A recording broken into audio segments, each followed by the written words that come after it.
हमारे साथ इस वक्त मौजूद हैं एडवोकेट सनव्वर साहब। एडवोकेट सनव्वर साहब जो हैं वो कुरैश कॉन्फ्रेंस के प्रेसिडेंट भी हैं। सवाल ये है कि जब इस तरह के ये प्रोग्राम सरकारों के जरिए से चलाए जा रहे हैं जिसमें right to food, right to privacy, right to information, right to religions वगैरह वगैरह इफेक्टेड हैं, तो ऐसे में आप एज एन एडवोकेट क्या सलाह देना चाहते हैं हमारे इंडस्ट्रियलिस्ट को भी और सरकारों को भी और जनता को?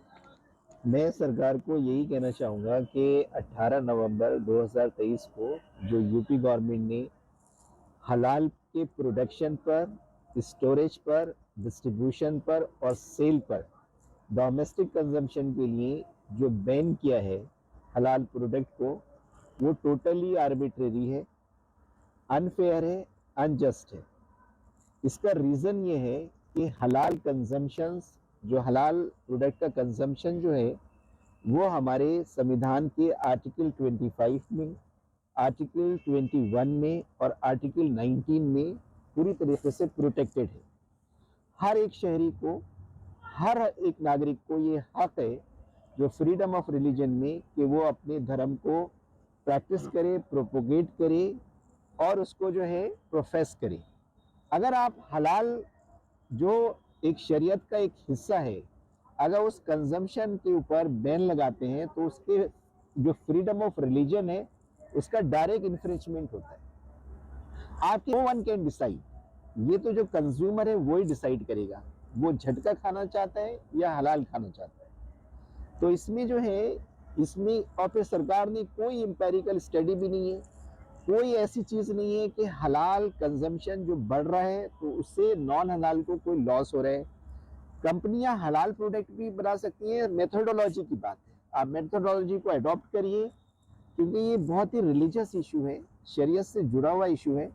दोनों चीज़ों को केयर करनी पड़ेगी कि लोगों का जो है, जो मार्केट है, इकोनॉमी भी प्रोटेक्ट हो और जो फ्रीडम ऑफ रिलीजन है उसका भी इन्फ्रिंचमेंट ना हो। सवाल जी, एक चीज और भी है जो दर्शकों के लिए मुझे लगता है कि बहुत इंपॉर्टेंट है कि जब बात हलाल और हराम प्रोडक्ट्स की आती है तो सरकार हलाल पर पाबंदी लगाकर ये कहना चाहती है कि हलाल खाने वालों तुम भी हराम खाओ, यानी तुम भी झटके का खाओ, तुम भी वो खाओ जो हम खाते हैं। जबकि हलाल के फायदे सिर्फ मुसलमानों को नहीं है, हलाल के फायदे इंसानों को हैं।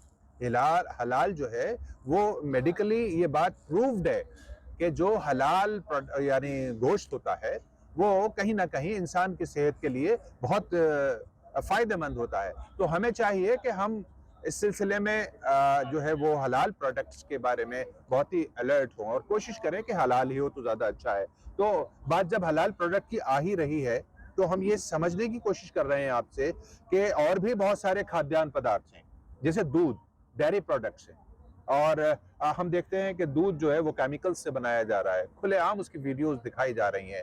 उस दूध का, आर्टिफिशियल दूध का बनाने वाला खुलेआम ये कहता है कि मैं 20 साल से बना रहा हूँ, बुलंदशहर के अंदर बना रहा हूँ। साहब उसका रिकॉर्ड है, वो दिखा रहा है कि आपकी जो है दही भी अच्छी बनेगी, घी भी अच्छा बनेगा।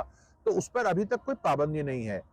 रातों रात एक तुगलकी फरमान जारी होता है और उसके जरिए से एक प्रोडक्ट पर, यानी हलाल प्रोडक्ट के ऊपर पाबंदी लगा दी जाती है। अगर सर्टिफिकेट इशू करने वाली ऑर्गेनाइजेशंस कुछ गलत कर रही हैं तो यकीनी तौर पर उस पर कदगन होना चाहिए, पाबंदी होनी चाहिए, और किसी भी किस्म का कोई भ्रष्टाचार है, किसी भी किस्म का करप्शन है, वो रुकना चाहिए। तो आपको क्या लगता है कि हलाल का सर्टिफिकेट देने वाली जो ऑर्गेनाइजेशंस हैं क्या वो कोई करप्शन कर रही हैं? नहीं, देखिए, हमारा सरकार का जो ये कंसर्न है कि सर्टिफिकेशन का जो प्रोसेस है वो सरकार की ड्यूटी में आता है। हम लोग जो है रेगुलेशन से नहीं बचना चाहते, रेगुलेशंस हो, मगर हलाल जो है एक मेथोडोलॉजी है, एक प्रोसेस है प्रोडक्ट को हलाल बनाने का। तो जो उसकी क्रेडेंशियल्स है वो कौन करते हैं? अक्सर मैं कुरैश कॉन्फ्रेंस का नेशनल प्रेसिडेंट हूँ, जो मेरी कम्युनिटी का तो ये मारूसी कारोबार है। हम लोग जो है उस मेथोडोलॉजी को जो है, इसको प्रॉपर प्रोसेस से सरकार ये कर सकती है कि हमारा जो है लोगों को प्रॉपरली ट्रेन करे और उनको आउटसोर्स करे और उसका जो मेथोडोलॉजी है उसके साथ कोई कंप्रोमाइज़ नहीं, क्योंकि कंजम्पशन जो है उसके ईमान का हिस्सा है।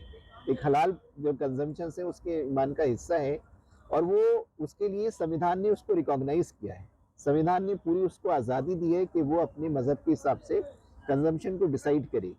आप अचानक से जो इसको इस तरीके से बंद कर रहे हैं, फिर किसके कहने पर कर रहे हैं, वो कौन लोग हैं जो इस कल्चर को, ये कल्चर जो है प्योरिफिकेशन की कल्चर है, ये इम्प्योर चीज़ प्रोडक्ट नहीं दे रही है, ये तो प्योरीफाई कर रही है, जो हेल्थ के लिए कंपेटेबिलिटी है प्रोडक्ट को उस तरीके से बना रही है।